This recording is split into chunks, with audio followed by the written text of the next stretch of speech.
Olá, Igreja Presbiteriana de Florianópolis, espero que todos estejam bem, em paz e especialmente guardados dentro das suas casas.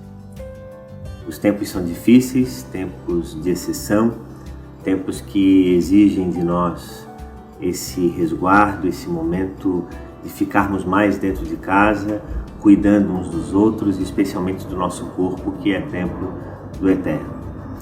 Eu quero ler com você o texto que está no Evangelho de Mateus, capítulo 8, versículo 27, que nos diz o seguinte: E aqueles homens ficaram admirados, dizendo: Quem é este que até os ventos e o mar lhe obedecem? Jesus estava com os seus discípulos dentro de um barco quando eles foram surpreendidos por uma tempestade. E naquele momento, especificamente em que a tempestade ela surgiu, Jesus estava dormindo. Os discípulos, assustados, acreditavam que o barco iria de fato naufragar.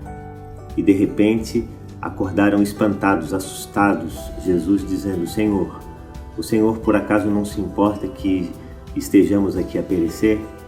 Jesus questiona daqueles homens a sua fé, se levanta, acalma a tempestade e tudo volta ao normal.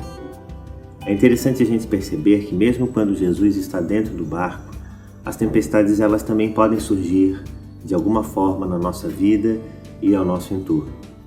E o fato dele estar junto na nossa vida e cuidando da nossa vida não nos imuniza contra situações de adversidade e dificuldade na nossa vida. É interessante a gente pensar que muita gente tem falado ou acredita que o fato dessa pandemia do coronavírus estar surgindo no mundo é um chamado de Deus ou até mesmo uma disciplina de Deus para a humanidade.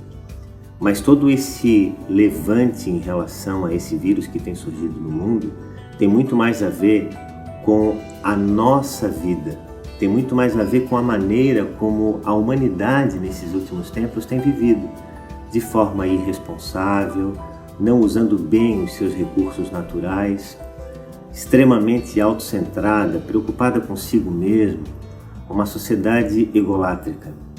Uma sociedade que deixou de buscar o ser para o ter e hoje está muito mais focada no parecer. Uma sociedade que se pauta em muitos aspectos nas redes sociais, que mostram apenas a versão bonita da vida, mas que não mostram de fato a vida como ela é. Em alguns lugares do mundo, por exemplo, já se vê que o fato de pessoas não estarem mais circulando, a vida animal, a vida selvagem, ela tem tomado ou tem tornado o seu curso natural. Os canais de Veneza, por exemplo, na própria Itália, nós temos visto que eles têm voltado a ficar transparentes. Peixes têm sido vistos naqueles lugares. E isso tem nos dado mostras de quanto o homem, com a sua exploração, com o seu uso indevido, acaba criando dificuldades que impedem realmente da natureza como um todo seguir o seu curso. O fato é que nós não estamos desconectados da terra em que nós vivemos.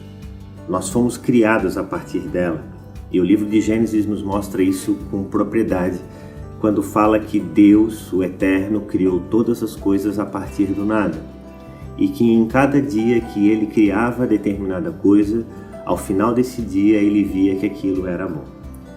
É importante a gente frisar que no sexto dia, depois de ele ter visto toda a sua obra criada, o texto nos fala que Deus viu que aquilo que ele havia feito era muito bom. Então nada do que Deus faz é ruim. Muito pelo contrário. Ele criou o mundo que nós vivemos de forma extraordinária e bela para que nós usufruíssemos dela, mas de maneira consciente e responsável. E isso nós não temos visto.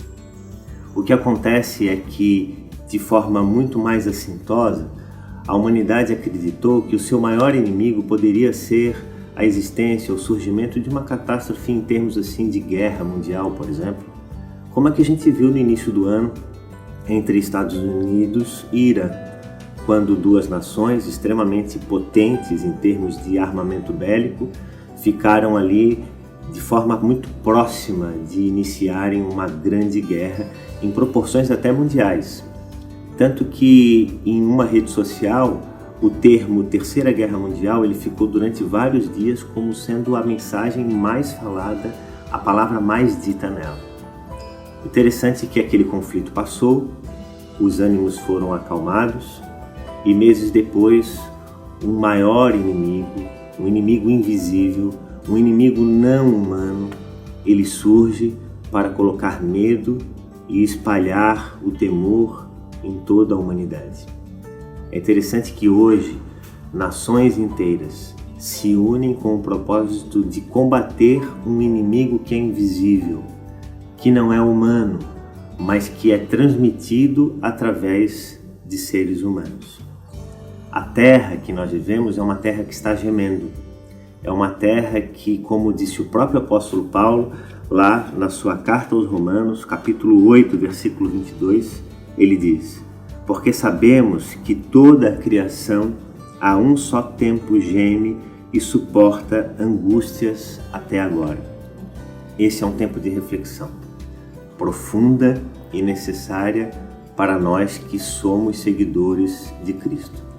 Precisamos entender que a humanidade não pode mais viver como estava vivendo, de maneira irresponsável e sem pensar nas consequências dos seus atos.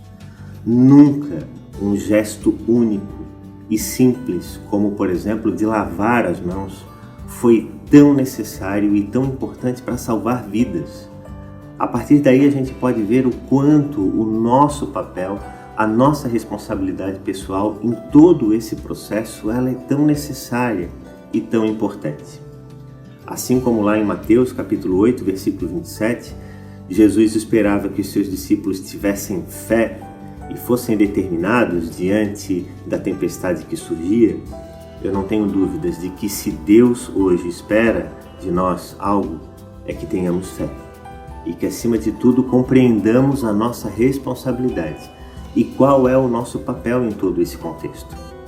A sociedade não pode mais viver como viveu até então.